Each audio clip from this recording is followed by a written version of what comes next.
Halo anak-anak, selamat pagi. Kembali lagi berjumpa dengan Bu Guru lewat video yang Bu Guru kirimkan pagi hari ini ke YouTube kesayangan kita. Nah, kalian gimana semuanya? Bu Guru harap semuanya tetap dalam keadaan sehat meskipun masih belajar di rumah aja, oke? Namun sebelum kita memulai pelajaran kita pagi hari ini, seperti biasa kita akan berdoa terlebih dahulu. Berdoa disilakan. Berdoa selesai, mari kita lanjutkan lagi. Nah, pagi hari ini anak-anak kita akan belajar bahasa Indonesia masih tentang kalimat saran. Namun, kalau dulu kemarin kita belajarnya kalimat saran, membuat kalimat saran. Kalau sekarang menemukan dan menentukan kalimat saran yang tepat dari sebuah teks, gitu ya. Nah, coba dilihat dulu buku penanya, halaman 121. Dibuka dulu. Sambil dibuka boleh diberhentikan dulu videonya, oke? Oke, berdasarkan teks yang ada di halaman 121 itu, ada tidak kalimat saran yang ada di situ? Yang dua paragraf teks yang di bawah. Ada? Ada. Nah, ini Bu Guru kasih tahu ya. Contoh kalimat saran yang ada pada teks ini yaitu setiap warga sekolah hendaknya menaati aturan yang berlaku di sekolah. Itu terdapat pada paragraf kedua, kalimat kedua. Coba diperhatikan. Ada ya? Nah, oke, kita lanjutkan lagi. Nah, ini dia.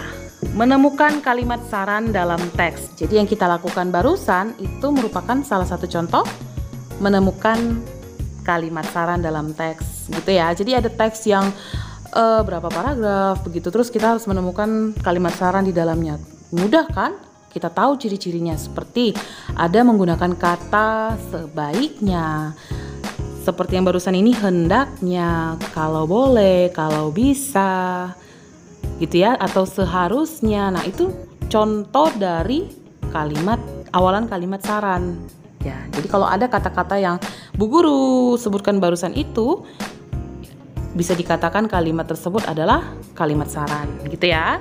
Nah, mari kita lihat. Di sini juga dijelaskan kalimat saran itu adalah kalimat yang berisi pendapat untuk menyelesaikan suatu permasalahan yang terjadi. Kemudian anak-anak dapat menentukan atau menemukan kalimat saran dalam sebuah teks tentang hak dan kewajiban di sekolah.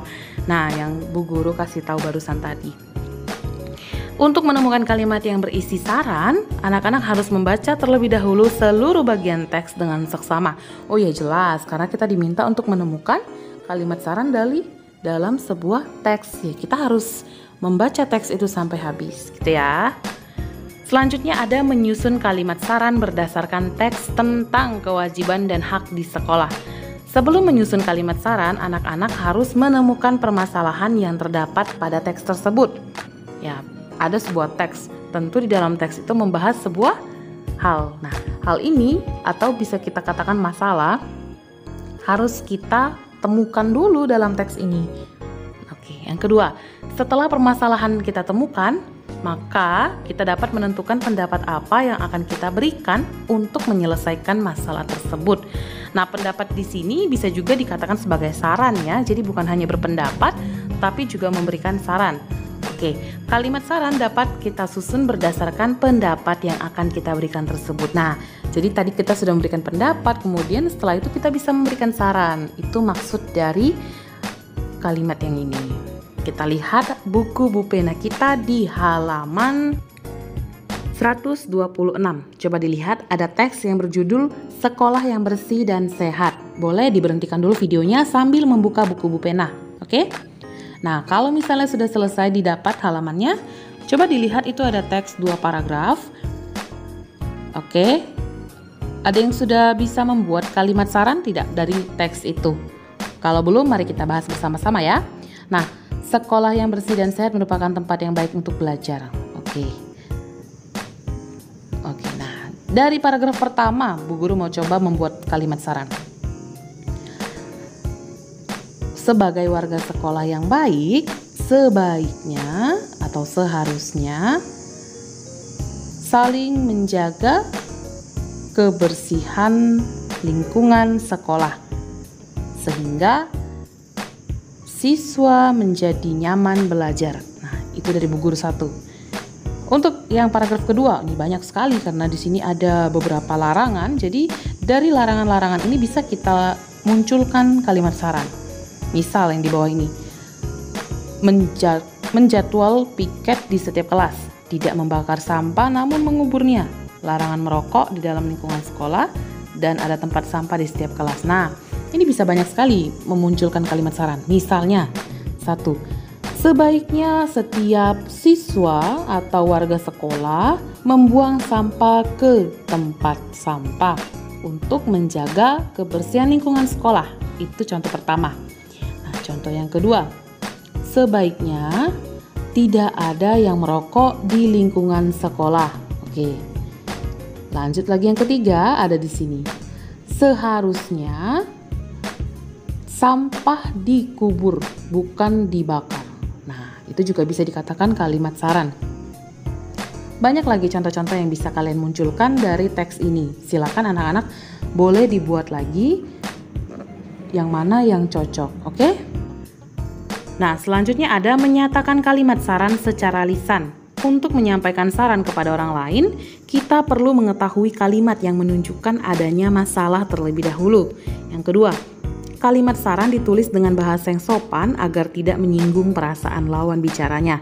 Nah, kalau bahasa Indonesia pertemuan sebelumnya, Bu Guru kan sudah katakan, tidak semua teman kita, keluarga kita, itu membutuhkan saran. Jadi, pastikan saran yang kita berikan juga menggunakan kata-kata yang sopan, kata-kata yang santun, supaya tidak melukai perasaan mereka. Begitu ya. Nah, untuk kita buat contoh, mari kita buka lagi buku Bu Pena kita di halaman 129. Di situ ada 5 contoh situasi atau permasalahan yang muncul. Nah, yang pertama, siswa bersiap-siap untuk makan. Oke, nah di sini kalimat saran apa yang cocok?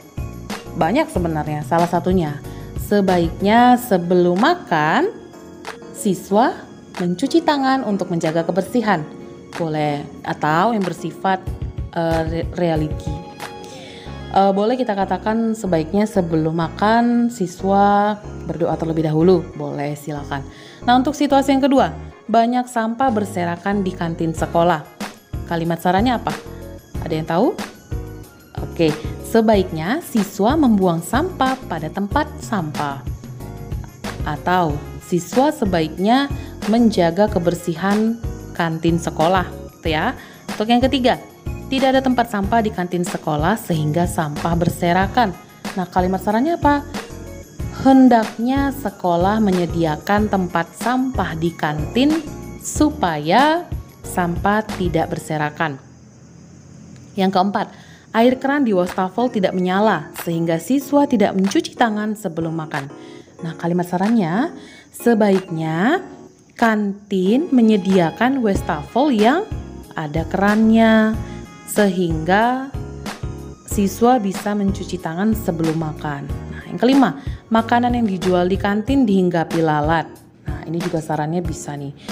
Sebaiknya makanan yang ada di kantin ditutup oleh penjualnya supaya tidak dihinggapi lalat dan makanan bersih. Itu ya, oke. Kita lanjutkan lagi. Menuliskan kalimat saran dari permasalahan dalam teks tentang kewajiban dan hak di sekolah. Di dalam teks tidak hanya terdapat satu permasalahan, tapi bisa beberapa permasalahan. Oleh karena itu, kita dapat menulis kalimat saran berdasarkan kalimat permasalahannya. Kalimat permasalahan dan kalimat saran ditulis menggunakan kata-kata baku. Silakan anak-anak buka lagi halaman 132. Di situ ada teks 2 paragraf juga. Kemudian disambung ke halaman 133, ada kolom yang isinya permasalahan diisi dengan situasi atau masalah yang terdapat pada teks itu. Kemudian kolom sebelahnya itu adalah kalimat sarannya seperti yang tadi. Jadi kalau ada permasalahan, kita berikan saran yang seperti apa, dipasangkan ya. Nah, itu berdasarkan teksnya. Silakan anak-anak boleh dilatih sendiri di rumah. Selanjutnya ada menyusun kalimat saran berdasarkan hasil pengamatan di lingkungan sekolah.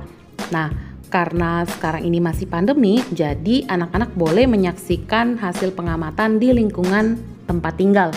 Ya, misalnya di dekat ada beberapa warga yang membuang sampah ke selokan atau membuang sampah sembarangan. Oke, nah boleh kita buat contohnya kalimat saran, sebaiknya warga saling menjaga kebersihan lingkungan ya. Oke, itu dia contohnya.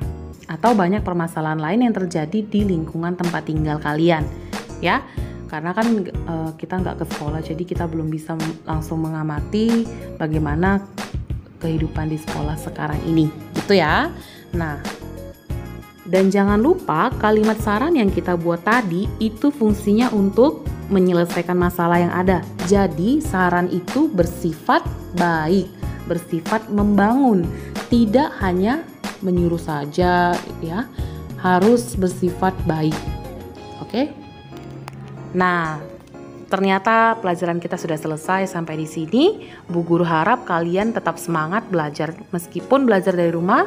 Dan di akhir kata Bu Guru ucapkan selamat belajar, tetap menjaga kesehatan, menjaga semangat selalu. Salam sehat, salam DigiTM.